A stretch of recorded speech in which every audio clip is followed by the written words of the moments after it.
Hey everybody, welcome to the talk. I am Mike Leach, aka Punk Floyd Four Eyes, and I am here with Joe Goswami of Joey G's audio channel, and we are going to be talking tonight about all things hi-fi and audio and a bit more. And I'm just grateful that you all are here hanging out with us, and let's get things started. So, how you doing this evening, Joe? Good, Mike. And hey, man, thanks for letting me store my stuff at your room there at the show. We'll Oh, get no into the problem. stories in a little bit. I know. Oh, and Well, one thing, Mike, sorry, I yes. apologize. Pants are on, and I'm not going to do a Rivian. That's all I'm going to say. All right, over to you, sir. All right. Well, tonight we're going to get to know Joe Goswami of Joey G's audio channel, and we're going to talk a bit about his experience at Lone Star Audiofest this early May, and then also what's going to be going on at the show in SoCal and actually Costa Mesa, California. So we're looking forward to that. That's coming up like literally in 2 weeks. So anyway, let's get things rolling on. Joe, I just wanted to find out, usually when I start these things out, I want to know a bit about the person before we get into all of the hi-fi and we get into all of the nerdiness that is what we do. Yeah. And so tell me a little bit about your background. I want to know what got you into audio in the first place. Like, what was a moment? Was it a person in your life? Was it music? What sparked that for you? So I think for me, and I think like for a lot of us, it was that first time when parents went out to a friend's place. I got the old man stereo console all to myself. I'm in the sixth grade, right? Uh, and I'm like, it's one of those old German transistor console thingies. Everybody had one in their house, right? And you're on your own, and I think that's what started it. And then it had the little 5-pin connector in the back, and back then my grade six mind said, I wonder if I could connect my boombox into this and play my tapes through the old man. So and you go to Radio Shack, you get all the little. That's what started it, And then I guess fast forward to high school, and I'm gonna make it short. I Oh, had no a problem. Pioneer SX 3700 receiver, a Garrard plastic Japanese turntable with the cheapest Audio Technica cartridge known to mankind.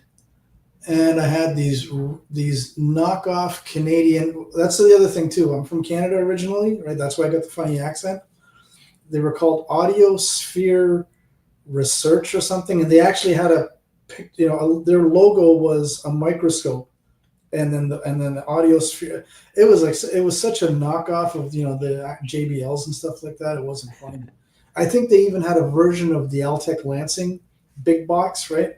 Yeah. So that's the kind of crap that started me out. And then reading a lot of stereo review magazines and a lot of audio magazines in high school, right? Stereophile and absolute sound, that's too highfalutin, for a high school kid, that's, and then you start getting into the DIY. Like I said, Radio Shack was my best friend, I'd blow up the speakers, I'd go to Radio Shack, get a woofer, get this.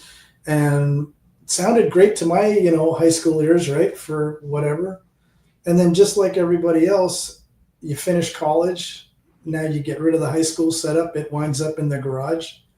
Then I got an ADCOM 2-channel amp, ADCOM preamp, and, that kind of stuff. And then you slowly Yeah. start getting into the rabbit hole. Then life happens. You get married.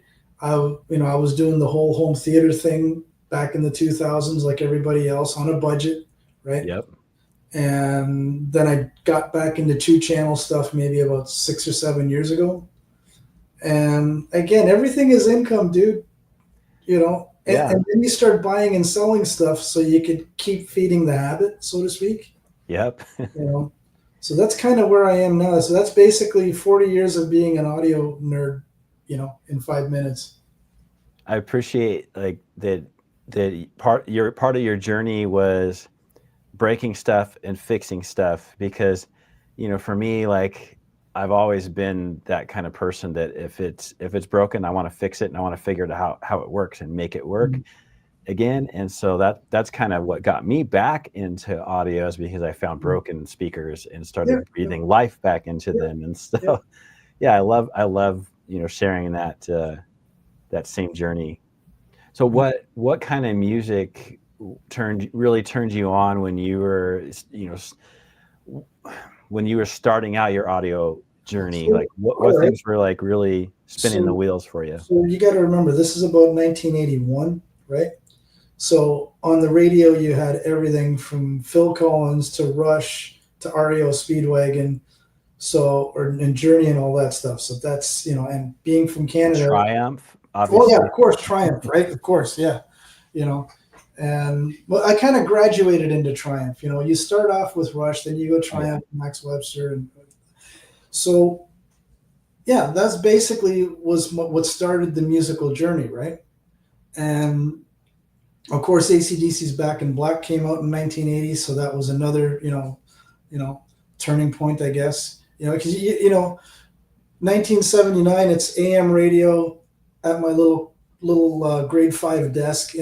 Hit and play and record on the AM channel every time you hear a song that you got no idea about audio quality, dude. Right? Yeah. And then like I said, I forgot about the audio journey. I had one of those Yorks all-in-ones. Had the BSR turntable, the tape deck, the 8-track player, and the tuner, and all that. And same thing, I jerry rigged that thing every way till Sunday. And but yeah, musically, that's what started it. And then me and my buddies back in Hamilton, Ontario, where I'm born and raised, we did this thing for many years where we'd pick a band that summer, right, after school, and we'd kind of like try to listen to as much of that band as we could. So it starts off with the Beatles, then the Stones. It was funny because when Michael Jackson's Thriller came out, me and my friends could have cared less, right? We were like the Who, the final tour in 1982, and now they're doing it again, right? Yeah. So that's what we were all about. And then we got into the Stones the following summer. My buddy and I, about 30 plus years ago, after Zappa passed away, we just went hardcore into the Zappa stuff. And like everything else, he'd buy some CDs, I'd buy some CDs. I'd go record his CDs. He'd come, and then he'd record mine. So we kind of had each other's stuff, right? So that's how we got into Zappa, right? Same thing. I'm a rusty fingered keyboard player. So Chick Corea, Keith Emerson, those guys are my heroes, right? My buddy, his is Al Di Meola and Steve Hackett and, Oh yeah. Steve Howe and all that stuff, right? And then I think 1986 for me was the big turning point. That's when I got into prog rock. Like I started gently with the Phil Collins Genesis stuff, which I still love, but then I discovered the Peter Gabriel stuff, right? And then that led into Yes. And Phil's drumming on the Peter Gabriel era stuff is yeah. I mean, really cool. everything from Biko, everything he did on the Peter Gabriel 3. And it's a Gabriel is on the background vocals of Take Me Home, right? Yeah. If you seriously listen for it, you can't hear it. And then Carpet Crawlers 99. That was awesome. Yeah. But yeah, so I saw Keith Emerson with Emerson, Lake and Powell, 1986 Toronto. And that was my turning point. I said, okay, son, you suck at keyboards, finish high school, get your college degree, get into electronics, and forget it. You suck, right? That was my whole thing, and it was like, and it happens, it basically, I saw him live and I said, okay. And then later on, I seen Rick Wakeman and Tony Banks and all this stuff. And it's like, okay, I made a wise choice. I'll never be able to play like them.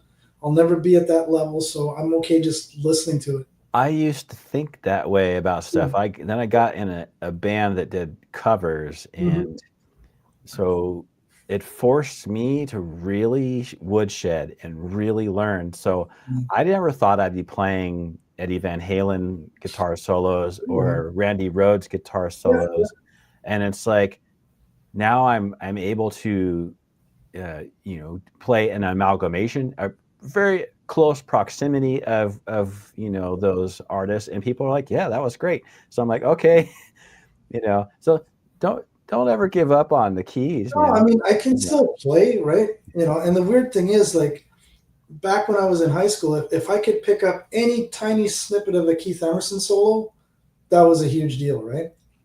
Hmm. And, or same thing with Tony Banks or Rick Wakeman, or John Lord and all that stuff. But like all through high school, I had a Roland SH-1000 monophonic. The same thing. I bought a chorus pedal just Hmm. to fatten the sound up. I kid you not, dude.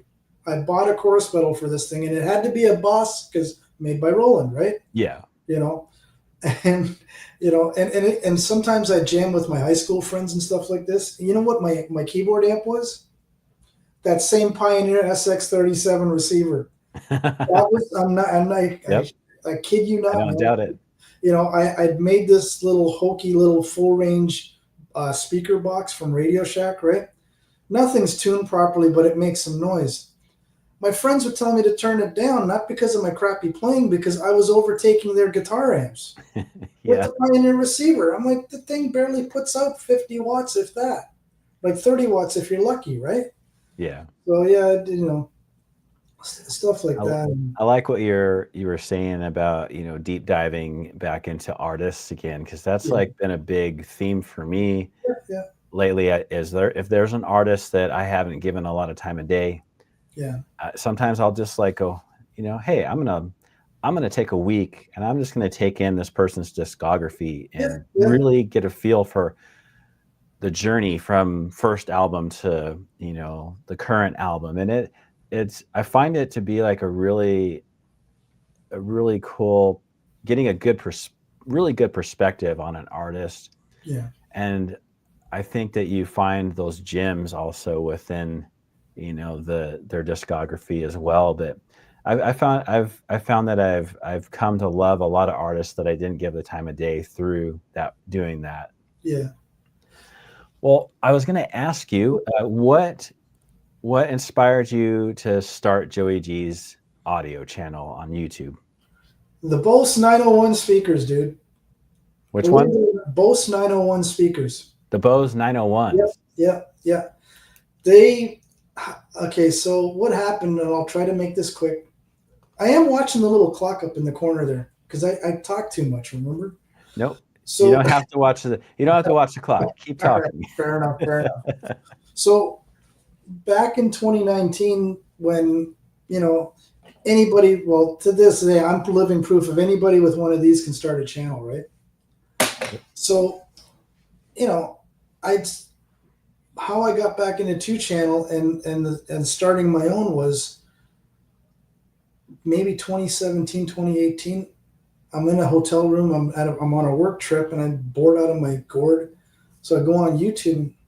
People are talking about stereo systems, and Paul McGowan was my first one, right? And I'm a big PS Audio fan. I drink the Kool-Aid. I like it. Yeah. Okay. And then Steve Guttenberg, and then Zero Fidelity Sean, Yeah. and then Ron New Record Day, who was a huge help to my channel back during COVID. So I started seeing all these Bose videos and 10,000 views. These are crappy audio samples. Nobody's talking about the speakers. Nobody's talking about, not so much the history of it, but, they get maligned and all this stuff. And I said, well, these aren't perfect, but I've managed to make these things sound decent in our little, apartment that we had in Scottsdale. At one Yeah. point, I had 5 of them: a center channel 901, 2 left and rights, and two rear channel surrounds. And so that's what started it. And so I started doing these videos, and like everybody else, not much happens. One video will hit all of a sudden. You Yep. don't know why it'll hit, right? And then so mine was mostly journey videos, right? And so I got connected with Ron Bernay. This would have been COVID time, having no clue that at the time he was living in Mesa, Arizona. A friend of mine reached out to Danny Ritchie through his email, and then Danny Ritchie said, "No, Ron's in your guy's backyard." He's in Arizona. Okay. So then we did some back and forth stuff. Ron was always curious to try the 901s in his crazy rig. He did it. He did a review. He was very honest about it. I saw it. He was, and again, they're not perfect speakers, right? And I told Ron, don't be gentle. On that relationship, he started lending me stuff to burn in, and I do like a pre-review, right? And I'd always tell everybody, yeah, Ron lent me these. This is my 5 cent version. He'll do the measurements. He'll do everything else, but if you want the preview, that's what I'm here for. So I did a Dennerford's Terminator review, right? He lent me the DAC for about a week, and my rig was down. I just had my headphones, my electrostatic headphones, my PS Audio DAC, and I explained what was in my setup. 7.5 minutes within a week, got 10,000 views off the cuff, scripted, me sitting on my apartment floor with my dog. And I said to Ron, I said, what the heck's going on here, dude? He says, because you got the flavor of the month. I says, what do you mean? He said, that's the hot ticket right now. Yeah. Somebody went into YouTube, typed in Terminator. You're one of the first to do an honest review on it. I said, but dude, nothing was scripted. It was just me and my dog sitting on the apartment floor. Social media is so much like that. I can spend so much time on something, and it's like, oh, this is perfect. It looks beautiful. It's like, awesome. You post it up, nothing. And then you do something totally off the cuff, and it's just like, how did that happen? I remember doing something on TikTok, and it was about U2, and it blew up. It had over 100,000 views, and it's just like, how does that happen? It's mainly because all the people were arguing about, I love U2, I hate U2. So that's pretty much why it blew up. But yeah, social media and YouTube can be really like just hit and miss with stuff, Yeah, and it was like when I did the interview with Luca Chesky at Capital Audio Fest, we organized that, right? So I made sure, I went in the room on the Saturday and I was like, wow. And at the time he was 17, now he's 17 and a half, going on 18. And so I said to Luca, I said, would you be available Sunday morning and we can do an honest, serious, sit down, obviously no cursing from my end. And we did it, right? And I wasn't trying to get the scoop on stuff or, hey man, nobody else has done this. I'll look at all of you. And same thing. It was the flavor of the month. And it just started creeping up, and it's still going up there because of the buzz from all the other shows. They just did Munich last weekend or this past weekend. Yeah. But in all honesty, and then when I did the review on the speakers, that one I kind of knew there was going to be a curiosity thing, but I took it seriously. I planned it out. I tried different amplifiers, gave my opinion, and all this stuff, right? And more recently, talking about stupid stuff on YouTube, Expona, I'd been drinking with the CSS customers Friday night. So I did a totally hungover video, and I don't do memes or clickbait, graphics on my things, right? Yeah. It's just got a picture of Paul McGowan and Sandy Gross giving each other a hug. And my tagline was, my drunken Friday nights have, and it got like 1,000 views overnight, and it's got over 2,000. I'm like, so people want to listen to some idiot, still hungover, talking about, what happened on Friday. And I did some editing. I inserted photos. I actually put a tiny itsy bitsy bit of effort into it, right? And people watch the stupid thing. I'm looking at the stats, and they actually watch the whole hungover, 10 minutes or whatever it was, right? Well, I think nowadays, like, we've been so inundated with a lot of social media and a lot of fake, fake-ish stuff, and very. People are looking for reality, I guess, they're looking for real. So I could see why that would take off. And yeah, but then you try to do something purposely stupid and it doesn't hit. No. Yeah. If you do something on purpose stupidly, it doesn't work. Yeah.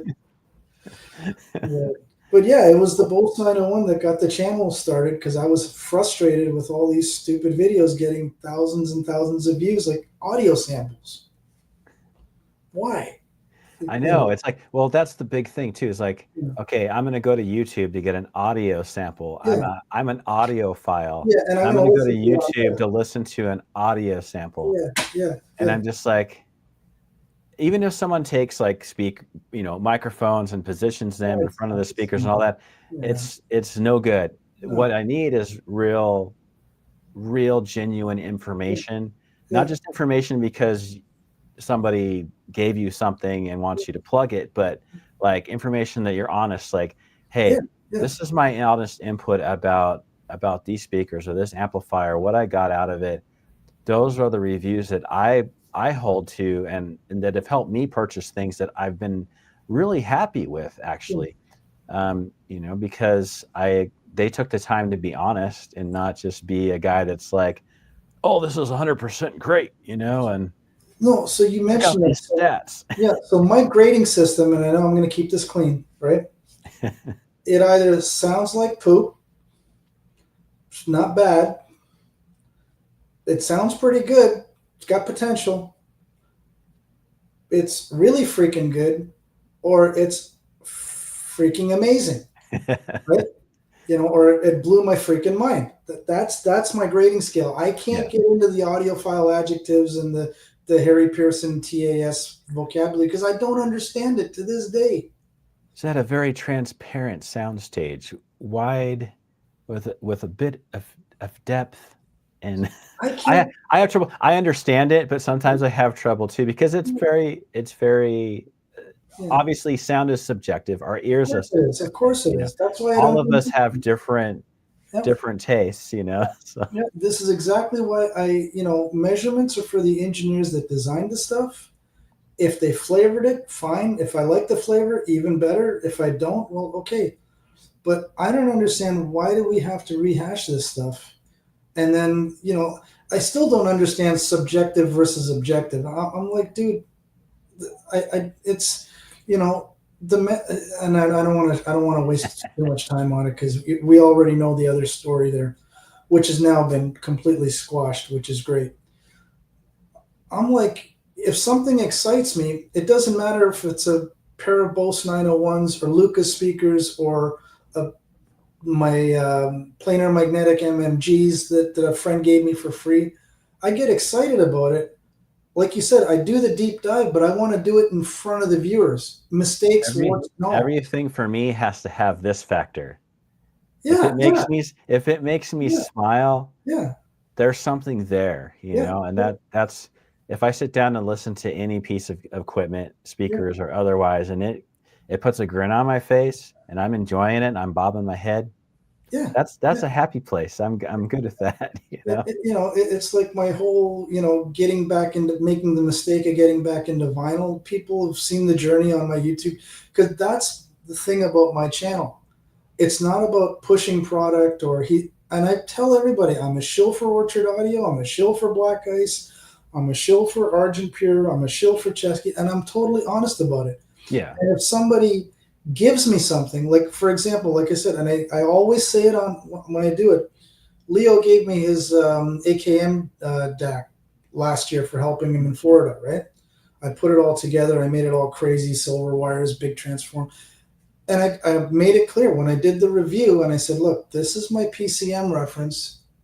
It's as good as the PS Audio DAC from way back when, but it doesn't do DSD, so I still got to use the PS Audio DAC for DS. And I'm honest about it. Yeah. If he, like I said, this year he lent me his RCA to XLR. It's an actual active proper adapter, right? So it's not just something that's faking the signal. It's an actual single ended to balance because I needed it for a project that I'm working on, right? Yeah. And he gave it to me just for helping him out, right? And so stuff like that goes a long way, but I always disclose it, right? So we talked a little bit pre-show about your mad scientist yeah, rig behind you. yeah, So you talked a bit about getting into electronics and yeah, engineering. So what have you been doing in regards to your electronics background? So basically, I graduated as an electronics technician, not a Hmm. technologist, because up in Canada, it's a difference. It's a long story. But I started off in RF electronics, right? So I worked in, the manufacturing industry, worked in the engineering part of it.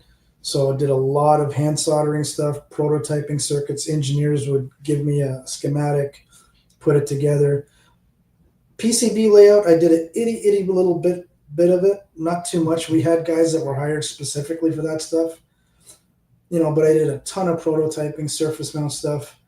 So, and this goes back to 30 years ago, right? So I'd start, reading magazines, and with the internet, you can get a schematic for just about any audio circuit you want, right? Yep. And so, yeah, I would always be cobbling stuff together just to, use, I need something like this. Why buy it when I can build it? That's always been my attitude, Yeah. right? I stopped doing DIY speakers, even though I was heavily vested, DIY speakers are the only way to go. Why do I need to pay 2,000 when I can build it for 500 was my mentality, right? Then, like I said, the income goes up, and I'm like, I don't want to build this stuff anymore. Yeah. But then look at my Cornwall thing, right? Hmm. Where I tweaked the hell out of the crossover, but I didn't change any of the values, right? So I wasn't trying to do a Danny Ritchie because A, I don't have those kind of tools or resources, number Yeah. one.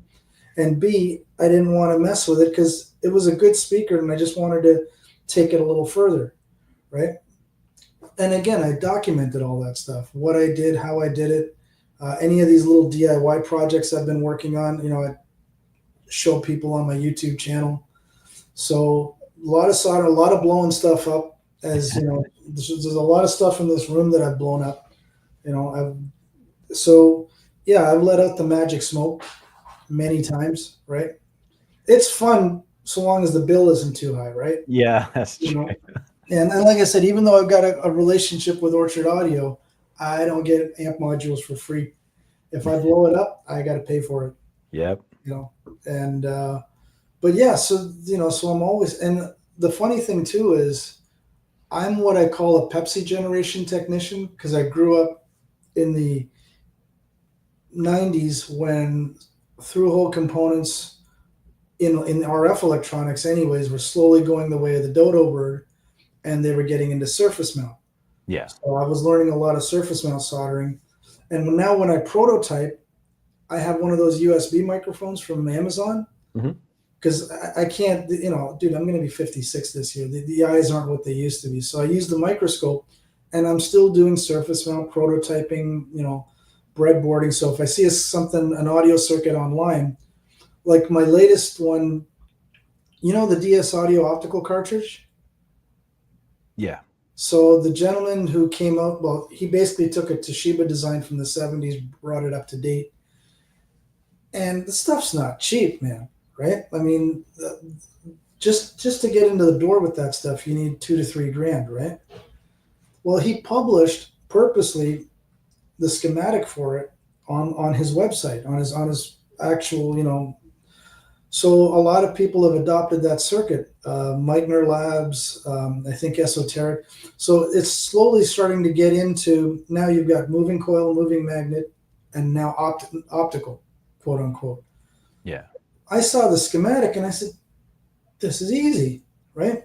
Oh yeah. So, and Leo actually, like I said, gave me the balance, the single-ended to balance board for the output side of it.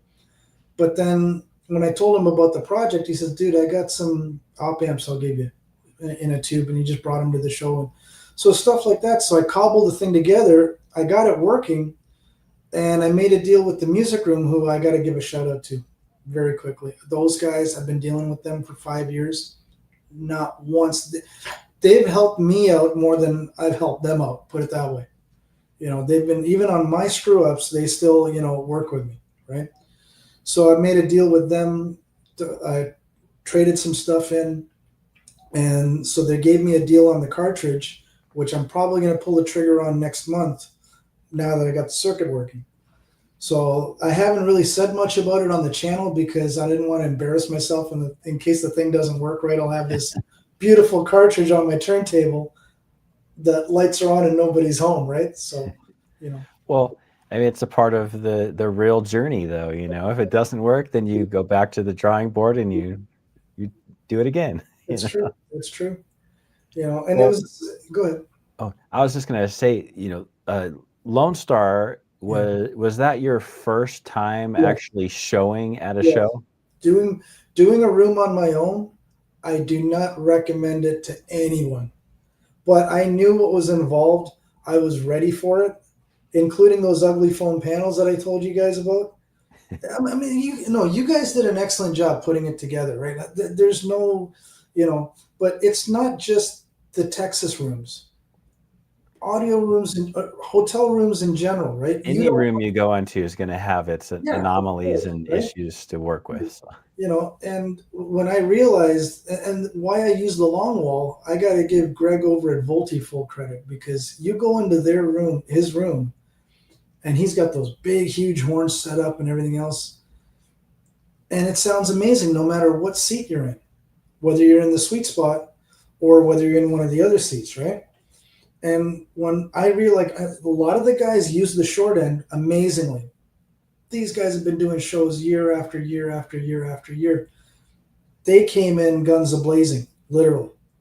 Yeah. They knew what they were going to get in. They knew the problems. They brought in room treatment, DSP, you name it, and their room sounded phenomenal on the short wall. Hmm. Like I said, first time around, it wasn't working. I said, no, no, use the long wall. And like you saw, I used the end of the sofa couch, Yeah. the sweet spot, because you can't move the thing, dude.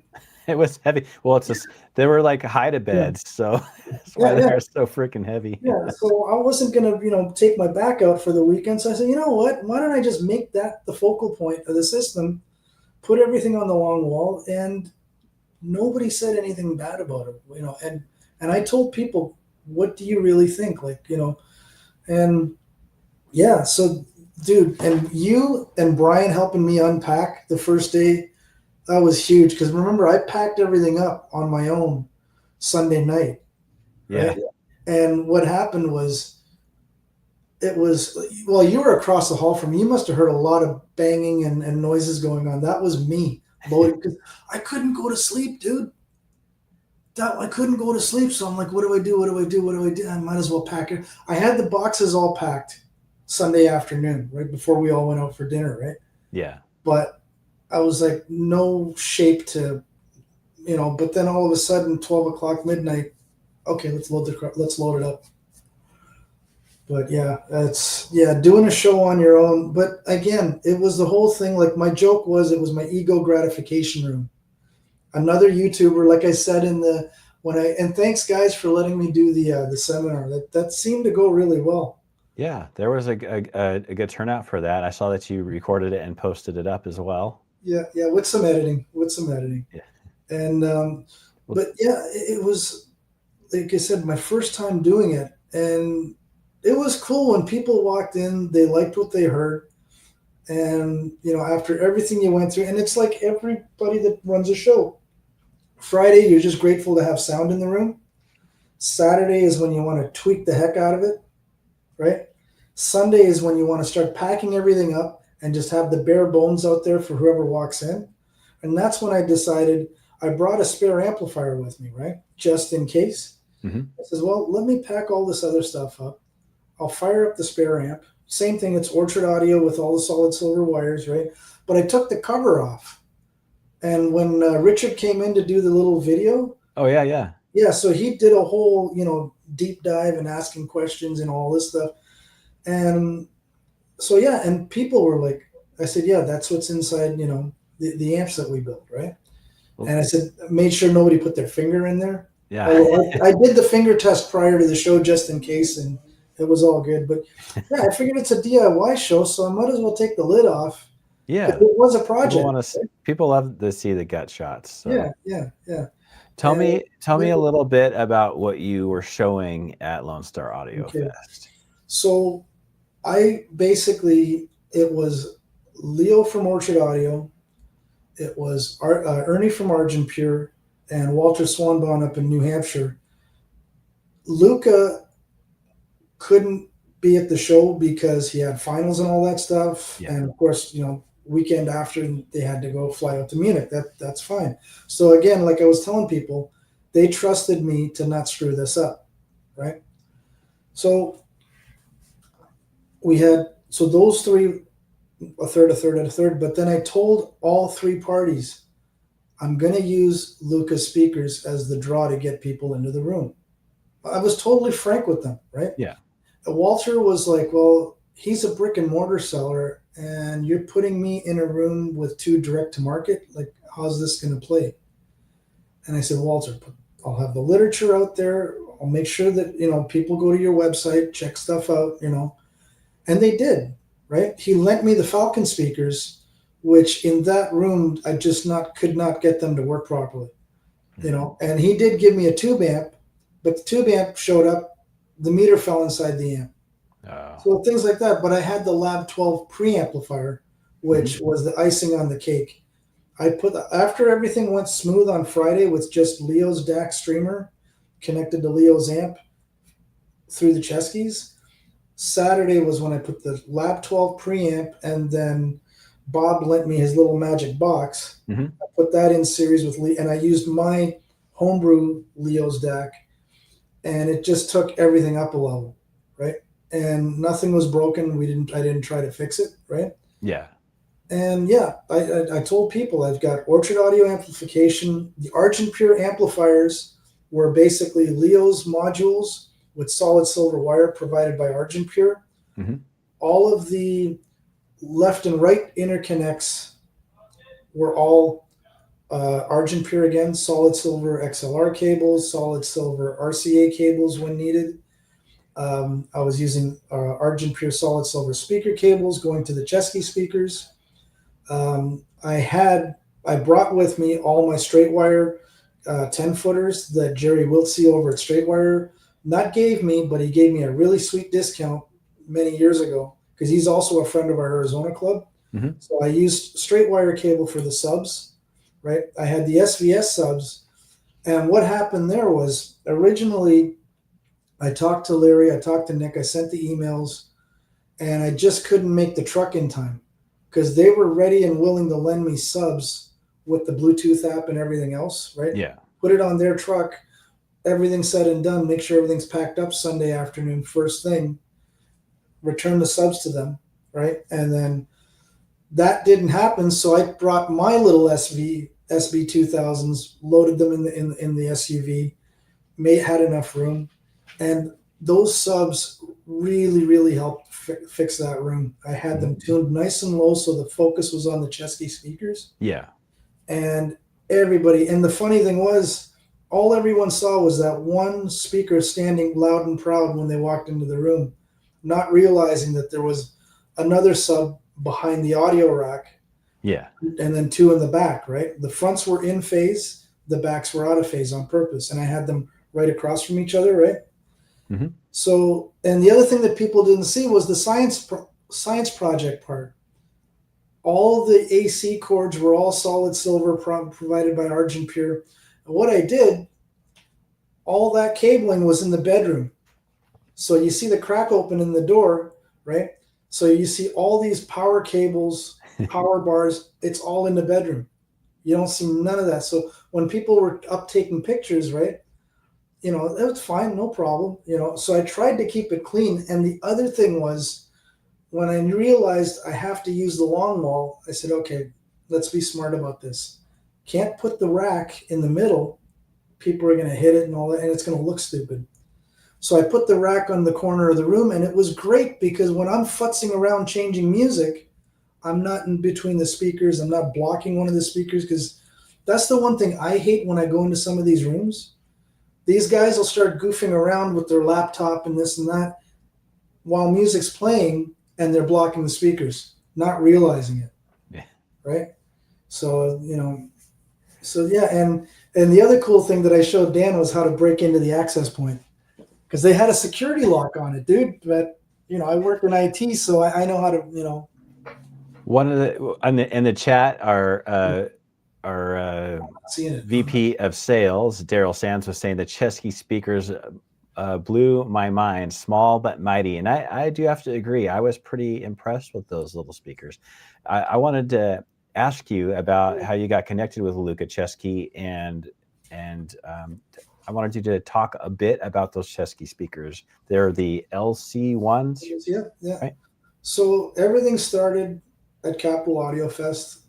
Just like I think Leo was working. I forget who we had for the manufacturer. No, sorry, Leo was working with Philharmonic Audio. So Ken Lin and Dennis Murphy, they were working the room, so we didn't really need to be in there. So I saw the signage out in the hallway, Chesky. And same thing like everybody else. Like, a lot of people went in there wondering what's going on. And I'd never met David Chesky before because I just assumed, okay. And he's, no, man, I'm just getting the coffee. My son's the one that did the speakers. I'm like, what? Yeah. And so that's what started it. And then here's the funny bit. Daryl knows who I'm going to talk about, my buddy Greg with the Audio Shrine. So Greg is into plastics. He's retired. He does a lot of plastic molds, model. He'll do reproduction model cars, right? He belongs to a model car club and all this. So when I told him about Luca's speakers and I showed him the interview that I did and then on the website, he's like, wait a minute, he's making speakers out of plastic? This is in a good way. I'm not being derogatory here, right? Yeah, his thermal printer, he's got it's. Oh, okay. So Greg goes on the website, and Daryl knows my friend Greg. In the drop down, he picks the number 2, not realizing it's 2 pairs of speakers that he just bought. This was in November. This was literally a week after Capital Audio Fest, right? So this would have been early December. So I said, "Don't worry, Greg. I'll call Luca or I'll send him an email, and he'll just reverse the. He'll only charge you for 1 pair and ship." He's like, "Nah, I'll buy both pairs.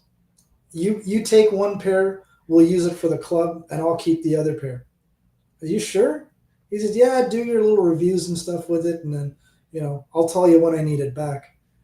So Greg also has the BMR stand mounts. And he's got them set up side by side with a speaker switcher, right? Mm-hmm. Not to compare the 2 speakers, it's just what mood he's in. Yeah. He's another music guy first. He could care less about all this audiophile craziness. His whole thing is, when I hit this button, does the music come on, or do I have to send Joe a drunken text at 11 o'clock at night saying, how do I turn this on? And so he's one of those guys. So that's how I got involved with it. I did the review, hung on to the speakers. Then we did a club event. And so Lucas basically trusted me for Texas because originally, and I don't blame the family at all, right? They don't really know me from Adam. But because of my excitement for the speakers and the price and, other people who are genuinely excited about them, not because... Like the Absolute Sound did an excellent review on it. Not because they're the Absolute Sound. They're not going to review something if they don't like it. Yeah. Leo's amplifier, same thing. Tom Martin's first video was on the Orchard Audio GANFED amp, the big stereo module, right? Because it excited him, right? Dick Olsher reviewed the little amps because they liked the sound of it. Same thing with me, same thing with my friend Greg. And then when Daryl heard them with Leo's amplifiers, so, and the other thing too is because Lucas partnered with Cambridge, right? Mm-hmm. And we also know Cambridge, so there's no animosity. There's no, why aren't you using my amps? There's none of that at all. Because what I showed in my video was his speakers sound great with whatever you throw at it. Tubes, transistors, GANFET Class D amps, they just work, right? And they make great party speakers, as I found out in Texas. Oh yeah. Well, I think the thing about the pairing too with Cambridge, obviously with the T.H.E being at the price point they are, they're very attainable, they're reachable, and I think that and their quality, along with Cambridge Audio, very reachable, very attainable, and quality products. I have Cambridge in my system. Me too. Like I said, I got this too. And they work great. It works great for my needs, and it's that thing that you just said.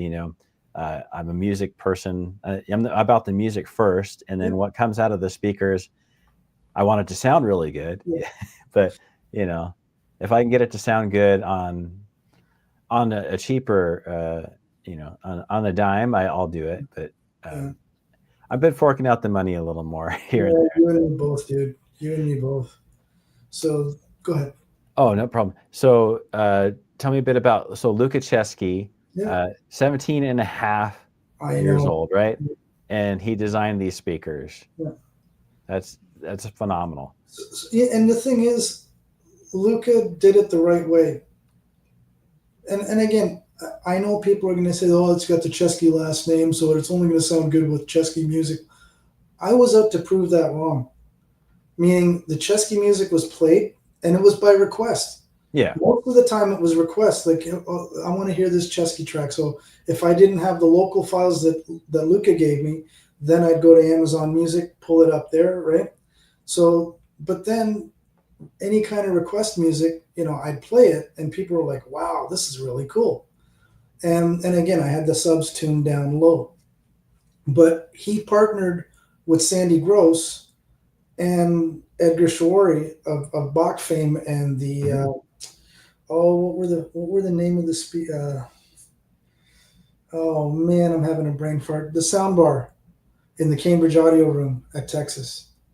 Come on, Daryl, put it in the chat, dude. I'm having a brain fart. Help me out. The sound part, you're talking about the Canvas audio? Thank you. See? Canvas. Yeah. So that's the whole thing. And technically, Edgar's technology was in 2 rooms that weekend. Wow. So yeah, so the whole thing was Sandy Gross did the driver selection, Luca designed the cabinet, Luca designed the crossover. Okay. And Edgar helped him with that whole, what I call the funky waveguide. I can't call it the tessellation, whatever thing. I can't say it. It's just with me. I call it the funky waveguide. Because the cool thing is, if you're sitting in the sweet spot, you do get a bit, any kind of out of phase information that you're listening to, it will sound like it's coming from behind you or beside you. There was a couple of times, and I'll admit this here on YouTube, my speakers were out of phase, right? Because I made some changes the night before or whatever. We had sound, but I didn't realize it. And I only had them out of phase for maybe a half an hour. Once I realized that some of the, the phantom center was gone and the vocals, I'm like, okay. But the weird thing was, all that out of phase stuff, people were, until one person mentioned it to me, nobody really noticed or cared, dude. They were just in there listening to the music. I know everything should be set up properly. Don't get me wrong. But when this happens, it was like, wow. And the thing is, I don't want to take that sweet spot away from somebody who's actually sitting there digging the music and, okay, can you let me in for a minute? So I waited. Song was over. I politely asked, can I sit in the middle for a second? And that's when, okay, oops. So yeah, it's like you said, music first. And now Luca is working on, I can say this because I think he mentioned to a few people at Expona. I'm sure he mentioned it in Munich. His next gen is going to be a bigger bookshelf that'll play down a little deeper, because these ones were meant for both near field, which I've tried, and which he did a near field demo in Munich, right? So he had everything, and I've tried it at home here on my son's system, right? So they work great as near field speakers, but I guess the whole thing was, it wasn't just one student building speakers for other students, which was part of the marketing. And Lucas said this himself on video, where he built these for people that were his age or a little bit older, but the whole thing was the fact that the design works in a bigger room. That's the icing on the cake. Oh yeah. So now it's going to be a bigger stand mount. And then the third thing that he's working on is a 2-piece system. So one section will be a woofer cabinet, all thermally printed, and then the top section will be whatever he comes up with. It could be an extension of the bigger bookshelves. It could be a variation on the LC1s. So he's got stuff in the pipeline, and he's doing things the right way. Money that's made from the LC1 is going into all these future products, including they've got I think they're renting a warehouse space, and they've invested in some larger thermal printers, right? So that they can do, get more product out a little quicker. Yeah. And because his lead times last year was 4 to 6 weeks, and after doing all these shows, now it's 6 to 8 weeks, right? Yeah, And once you start getting your name out there, and yeah, then all the orders start coming in, and it's like, yeah, whoa, well, yeah. what did I do? Yeah, and the thing It's is like now we gotta scale things, yeah, and and he's actually got people working with him now, that's right? great. So basically, he can focus on designing the stuff, focus on his schoolwork, all that stuff. And at the end of the day, what I've been preaching and what other people have been saying, you can't. It's his first time out of the gate. Nothing is perfect, but if you don't encourage this, right, that's a detriment to all audiophiles. Yeah, that's the thing is like somebody so young in this hobby, in this space, Yeah, putting themselves out there, building something, yeah, and putting their heart into it. They're at this place. If they're doing well now, how much better are they going to be, as they do more R&D, as they do more, you know, um, investing yeah, into this business. It's going to be. I'm interested in seeing what Luca does in the yeah, future for yeah. sure. And there's a whole bunch of us, but at the end of the day, he did it right, you know. And I mean, what impressed me at Capital Audio Fest, Luca was able to do the same sales spiel over and over and over and over and over again. Dude, you and I couldn't do that, man. But when you're that age, you've got the energy, you're proud, it's your baby, right? And and that's the thing that impressed me the most was the fact that he was legitimate. He was being honest, right? And at the end of the day, people walked into that room at Capitol and they were like, $1,000, that's it, right? So that's and like everybody who's watched my channel, when I'm one of these people where I'll be excited about it now, and like everybody's seen with Orchard Audio, I'm still excited about it 5 years down the road, right? And nothing is ever perfect, right? But at the end of the day, same thing with Black Ice, same with the Argent Pure stuff with the cables. I'm a cable denier, dude. I could care less. Okay, I really, honest to God, my whole thing is the cable's got one job: plug and unplug 100 times with my vice grip hands and all this stuff. And I'm not going to mention manufacturers, but a certain manufacturer who I loved when I was a kid, their XLR cables, the casings come off now. Connector's still stuck in the equipment, casing comes off. What are you going to do? And the thing is, I could fix it, but I don't want to because I want to curse and swear every time I take that thing out just to say this is why I'm not buying from that manufacturer anymore. Well, I hear Yeah. from a little bird that you're going to be at the show in SoCal Oh yeah. this June. Yeah. I just came back from Ravi Velnati's house. And yes, I'm still waiting for my final speakers, but I've been told end of this month. I've been told they'll be here before the show at. Okay, I'm going to say SoCal, but what's this? What's the part of LA? Costa Mesa, California. Thank you. See, Canadian boy here. What do you expect? So what's all that about? Yeah. I'm sorry, I had to do it. No, it's about. It's about. I know it's about.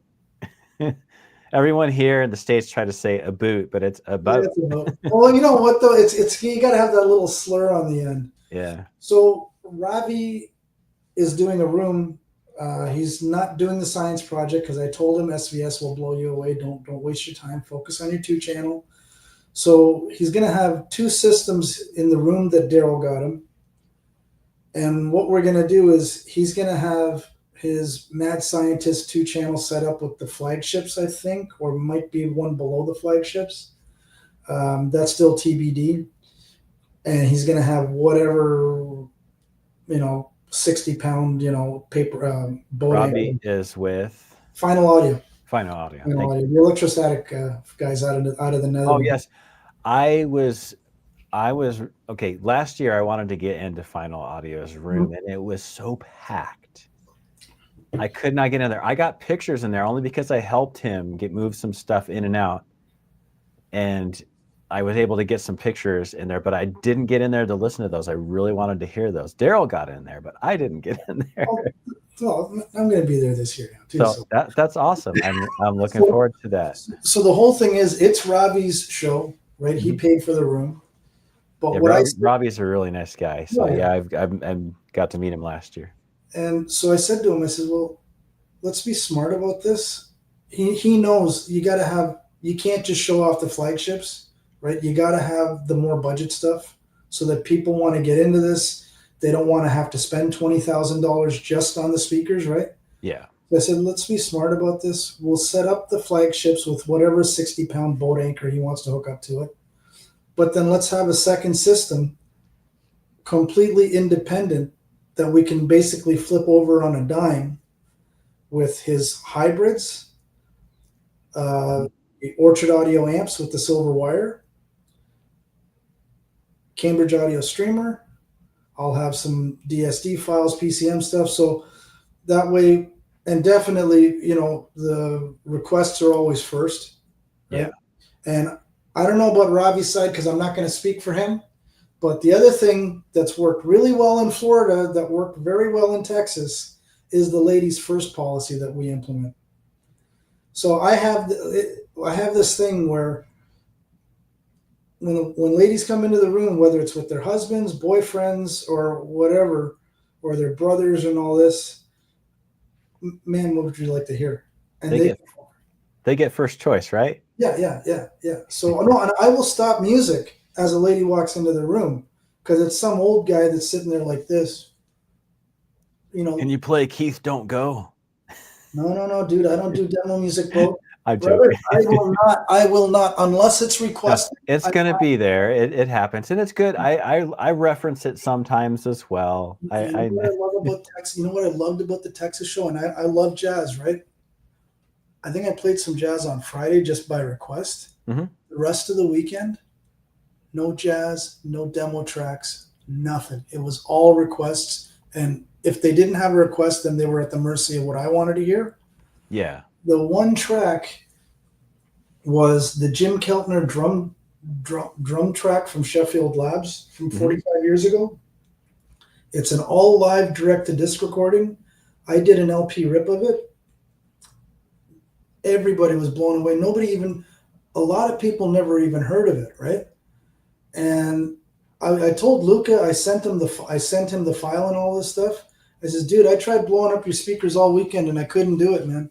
We had the front 6.5-inch driver was, it was going in and out and stuff like this. I couldn't blow it up to save my life. We can make excursion videos for days. So, yeah, I'm a total hater of demo music, right? It's my whole thing is it's about the room's got to be about a vibe, right? Yeah, sorry, go ahead. I think the thing about it is like most of the people that are coming there, they know the music that they listen to and they like, and so giving them that opportunity to say, hey, can you play this? Can you play that? I have my own reference tracks that I like, me too. And just like you do. And so when we get to go into those rooms and people that's the cool thing about the show. Yeah. All the exhibitors are super cool and welcoming and like, hey, what do you want to hear? Yeah. And they're always open to requests. And that's, it's a family oriented show. You see all kinds of, families and diversity, and it's just a beautiful team to be a part of as well. Daryl was reminding me, we did talk about it, but Robbie is going to be showing the Final Audio electrostats, and his speakers I like a very clean, modern looking design as well. It's vintage stuff. I'm all over the place, but when I see a really clean design, I think about the space that I could put that in, how I could design it, and like that'd be awesome. They're beautiful. No, I know, and like I said, when they're set up properly, they sound amazing. You know, that's why I can't wait for my order to finally arrive at the end of May. And but Well, yeah, I mean, sorry, go ahead. you need to tell everybody where they can find you on YouTube, so they can find Oh, you at Joey G's yeah. audio channel, right? Joey G's audio channel. Just do a quick search in the thing there. I didn't connect to YouTube to answer in the comments section. Let me see if this works or not. Oh boy. Okay, hang on. Let's see that. Let me paste the link in there. Sign into StreamYard. Well, Oops. we're getting close to wrapping things up. Oh, dude. Okay. All right. But Okay. Joe Goswami is going to be at the show in SoCal, Costa Mesa, California, this June 6th through 8th. You should come and check out the room. He's going to be hanging out with Ravi of Final Audio as well. And that room's going to be kicking. It's going to be popping. It was last year. So make sure to get in there early to check those speakers out, because they're really cool. Also the T.H.E are going to be there. So you'll get the chance to put your ears on those as well. I tell you what, if it's just like, there's certain things, if you go in with an open mind and you just like close your eyes and listen, and you don't think plastic speakers, you don't think any of that, you just listen with your ears. Yeah. You're going to hear something pleasantly. I always go into a room listening that way. I'll look at the speakers and go, okay, I see that they're really beautiful, but I'm going to close my eyes and then give my critique in my mind. I mean, and everybody in this room and anybody that's been on the other side of the fence, on the visitor side, most important thing is, what do they hear when they go in the door? Forget about soundstage, forget about Phantom Center. If it doesn't sound good just when I walk into the room, I'm out of there, man. That's to me the most important thing. You know. Yep. Make your rooms inviting. Yeah.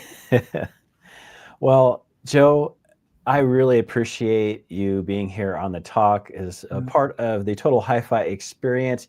It was wonderful getting to meet you at Lone Star Audio Fest this early May. We got to hang out a lot, have some meals together, and listen to some music together and have some drinks. It was a really nice time. It was great getting to meet you, and I look forward to the friendship that we've started and building on that. And I look forward to seeing you at the show in Costa Mesa, California, this June 6th through 8th. This has been The Talk. You have all been amazing. I have been Punk Floyd Four Eyes, a.k.a. Mike Leach, and he has been Joe Goswami, a.k.a. Joey G. And we will catch you in SoCal, June 6th through 8th. Cheers. And also, make sure, if you haven't got your tickets to the show, go over to theshownow.com. and you can get your tickets. Use code Ambassador 2025. That's 2025, and you will get a discount on your tickets for the show. We will see you in SoCal. Thank you so much, everybody, for joining us for The Talk. Have a great rest of your Monday evening.